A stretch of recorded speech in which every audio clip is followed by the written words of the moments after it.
கிராமத்துடைய பண்டாரம்ங்கிற விவசாயி வந்து அவருடைய விவசாய நிலத்துக்கு வந்து வழிப்பாதை ஆக்கிரமிச்சுக்கன்னு சொல்லிட்டு ரெண்ட் ஃப்ரான்ச்சைஸ்னு சொல்லி ஒரு சோலார் நிறுவனம் வந்து அடைச்சிருக்காங்க. அந்த அடைக்கப்பட்ட வழிப்பாதையை திறந்து விடுறதுக்காக வந்து நாங்கள் வந்து ஒரு வாரம் முன்னாடி நம்ம வந்து பேச்சுவார்த்தைக்கு வந்திருந்தோம். அப்போ அந்த பேச்சுவார்த்தைக்கு வரும்போது எங்களுக்கு சரியான ஒரு ரெஸ்பான்சிபிள் தரல அந்த கம்பெனிக்காரங்க. அதனால் இப்போ முற்றுகை போராட்டம் பண்ணுவோன்னு சொல்லிட்டு அவங்களுக்கு தகவல் தெரிவிச்சிட்டோம்.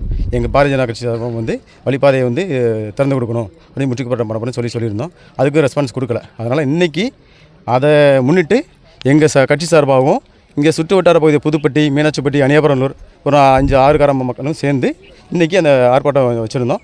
இப்போ அந்த ஆர்ப்பாட்டத்தில் முற்றுகை போராட்டத்தில் அவங்க அந்த வழிப்பாதையை வந்து நாங்கள் ஒரு 14 மீட்டருக்கு அதை அளந்து கொடுத்து அவர் விவசாய நிலத்துக்கு வழி விட போகிறோம்னு சொல்லி 10 நாள் முடிச்சறிஞ்சு சொல்லியிருக்கிறாங்க. 10 நாளில் இந்த போராட்டம் வந்து எங்களுடைய மாவட்டத்தில் ஒரு சரவண கிருஷ்ணஜி அவரோட தலைமையில் நடந்துச்சு. சரிங்களா? இதுக்கு 10 நாளைக்குள்ள இந்த வழிப்பாதையை கொடுக்க முடியலைன்னா அடுத்த கட்ட நடவடிக்கை நாங்கள் முன்னெடுத்து போவோம். பேச்சுவார்த்தையில் அதிகாரிகள் என்ன சொன்னாங்க?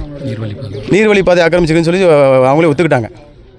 டெப்டி தாசில்தாரே சொல்லிட்டாங்க, அவங்களும் சொல்லிட்டாங்க. இந்த விவசாயம் வந்து கலெக்டரேட்டுக்கு போயிருக்காங்க, தாசில்தாருக்கு போயிருக்காங்க, எல்லா பக்கம் முன்னணி போயிருக்காங்க. எங்கேயுமே வந்து சரியான ஒரு பதில் வரல அவருக்கு.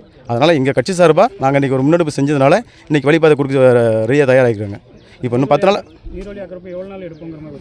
10 நாள் தான் 10 நாள் முடிச்சாருன்னு சொல்லியிருக்காங்க. 10 நாள் 14 மீட்டருக்கு நாங்கள் வழிபாதையை போட்டு கொடுத்து ஒரு மேடை அமைச்சு கொடுத்துருன்னு சொல்லியிருக்கிறாங்க. அப்படி செய்யலாம்னு நீங்கள் அடுத்த கட்ட நடவடிக்கை என்ன பண்ணால் அந்த கம்பெனி அடுத்த கட்ட நடவடிக்கை நாங்கள் என்ன மூவ் பண்ணுறது எங்கள் மாவட்டத்தில் ஆலோசனை பண்ணி அடுத்த கட்ட மூவ் பண்ணி முடிவு பண்ணுவோம்.